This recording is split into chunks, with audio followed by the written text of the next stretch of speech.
Chapter 2: Mastering Team Skills and Interpersonal Communication.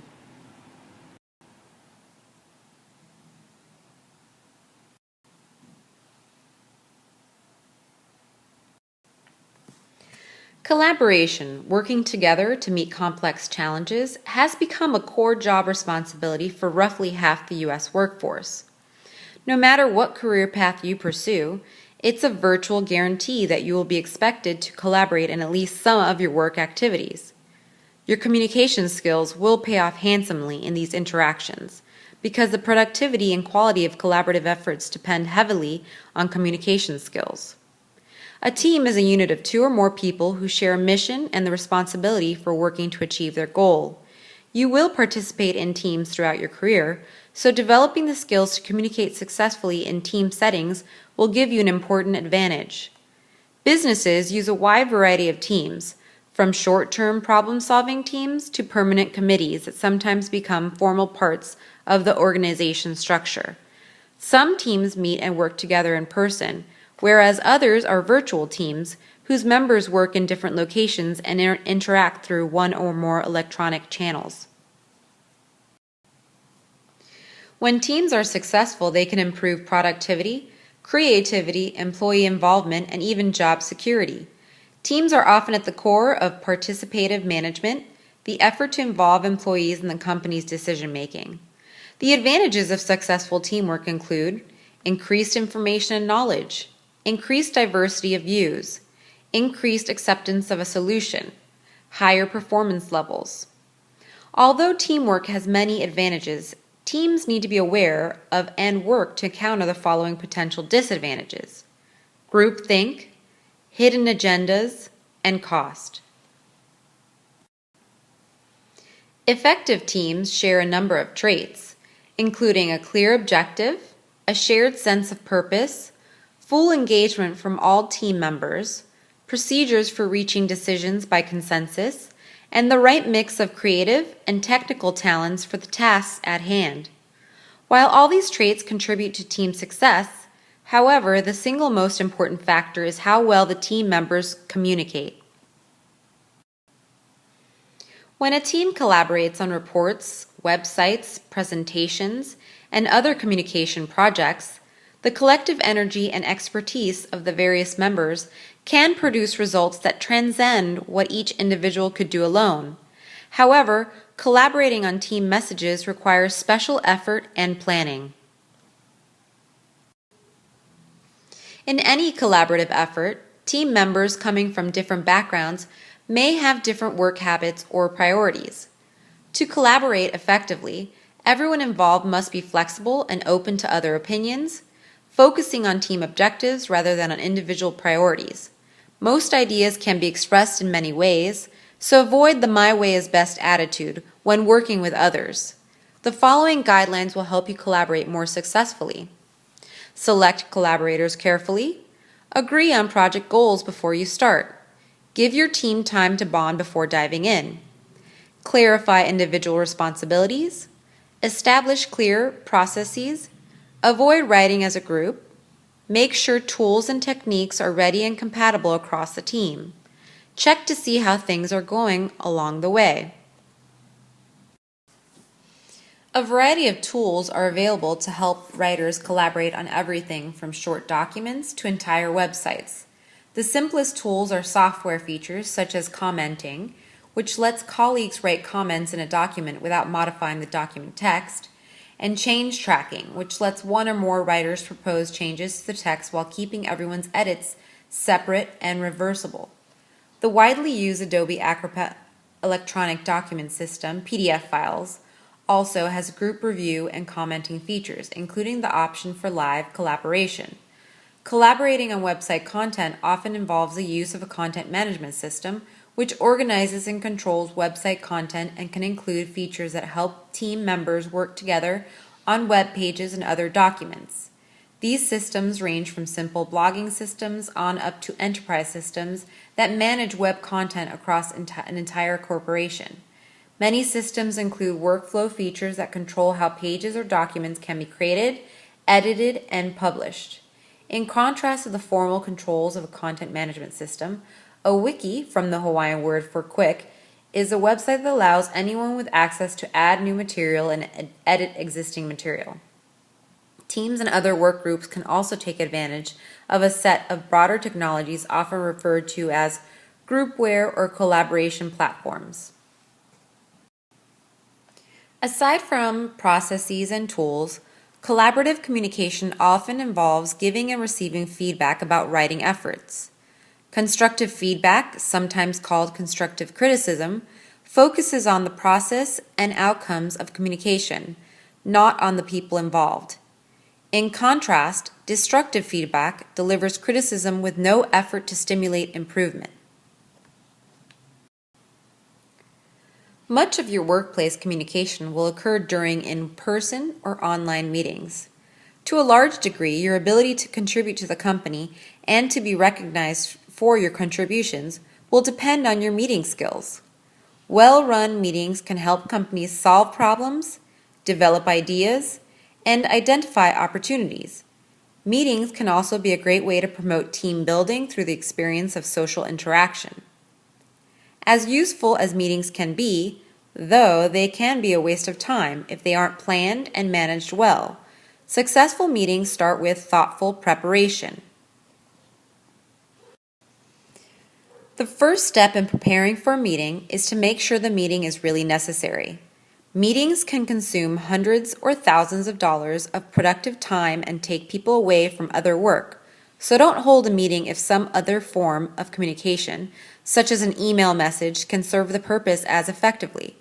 If a meeting is truly necessary, proceed with these 4 planning tasks. Clarify your purpose, select participants for the meeting, choose the venue and the time, set and share the agenda. Everyone in a meeting shares a responsibility for keeping the meeting productive and making it successful. If you are the designated leader of a meeting, however, you have an extra degree of responsibility and accountability. To ensure productive meetings, be sure to do the following. Keep the meeting on track. Follow agreed upon rules. Encourage participation. Participate actively. Close effectively. Today's companies use a number of technologies to enhance or even replace traditional in-person meetings. Replacing in-person meetings with virtual meetings can dramatically reduce costs and resource usage, reduce wear and tear on employees, and give teams access to a wider pool of expertise. Technology continues to create intriguing opportunities for online interaction. Conducting successful virtual meetings requires extra planning before the meeting and more diligence during the meeting. Recognizing the limitations of the virtual meeting format is a key to using it successfully. Because virtual meetings offer less visual contact and nonverbal communication than in-person meetings, leaders need to make sure everyone stays engaged and has the opportunity to contribute. Paying attention during online meetings takes greater effort as well. Participants need to stay committed to the meeting and resist the temptation to work on unrelated tasks. Your long-term career prospects are closely tied to your ability to listen effectively. In fact, some 80% of top executives say that listening is the most important skill needed to get things done in the workplace.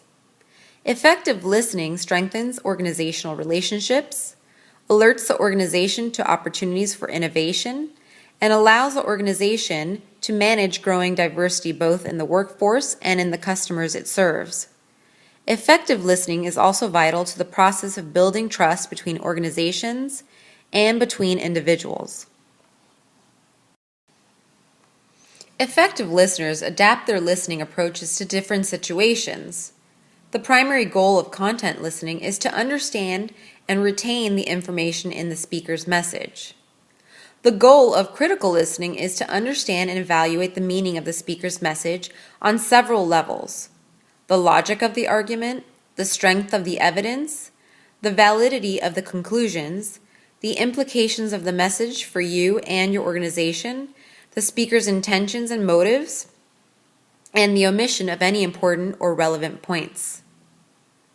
The goal of empathic listening is to understand the speaker's feelings, needs, and wants so that you can appreciate his or her point of view, regardless of whether you share that perspective.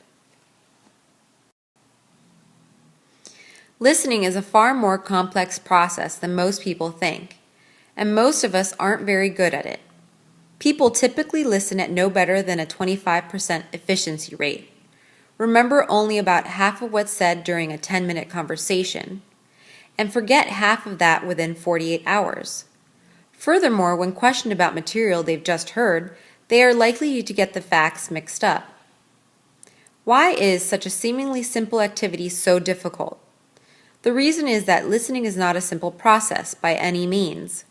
Listening follows the same sequence as the basic communication process model you explored in Chapter 1, with the added difficulty that it happens in real time.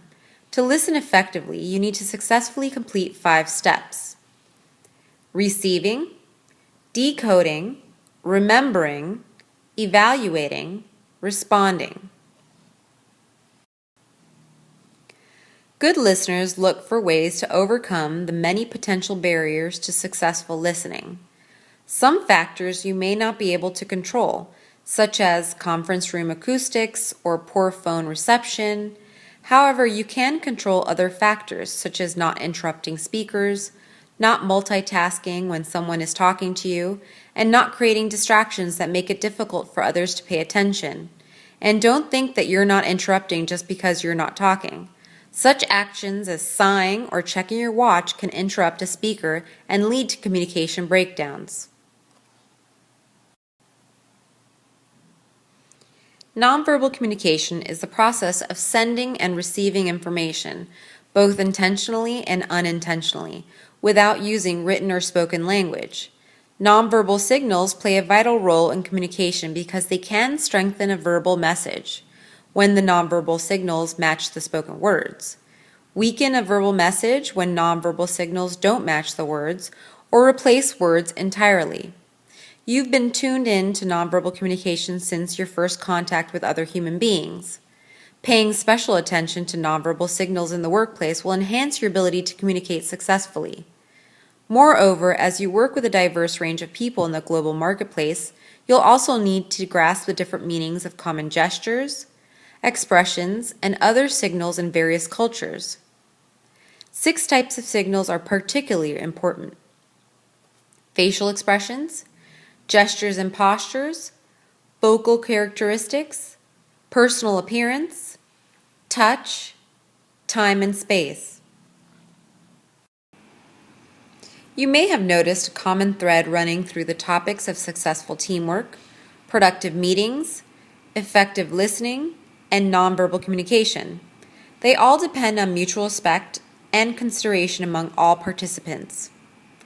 Long lists of etiquette rules can be difficult to remember, but you can get by in most every situation by remembering to be aware of your effect on others, treating everyone with respect, and keeping in mind that the impressions you leave behind can have a lasting effect on you and your company. Workplace etiquette includes a variety of behaviors, habits, and aspects of nonverbal communication.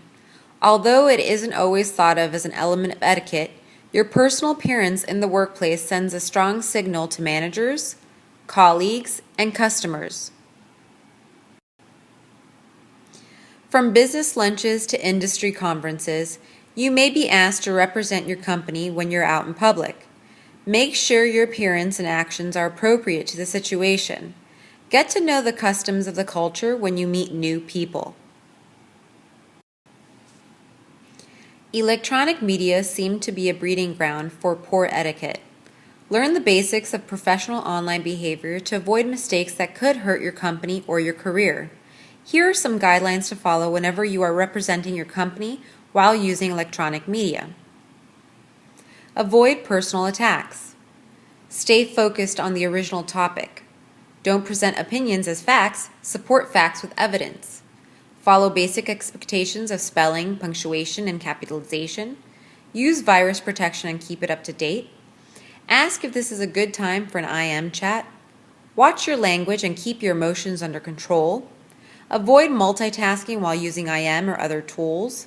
Never assume you have privacy. Don't use reply all in email unless everyone can benefit from your reply. Don't waste others' time with sloppy, confusing, or incomplete messages. Respect boundaries of time and virtual space. Be careful of online commenting mechanisms.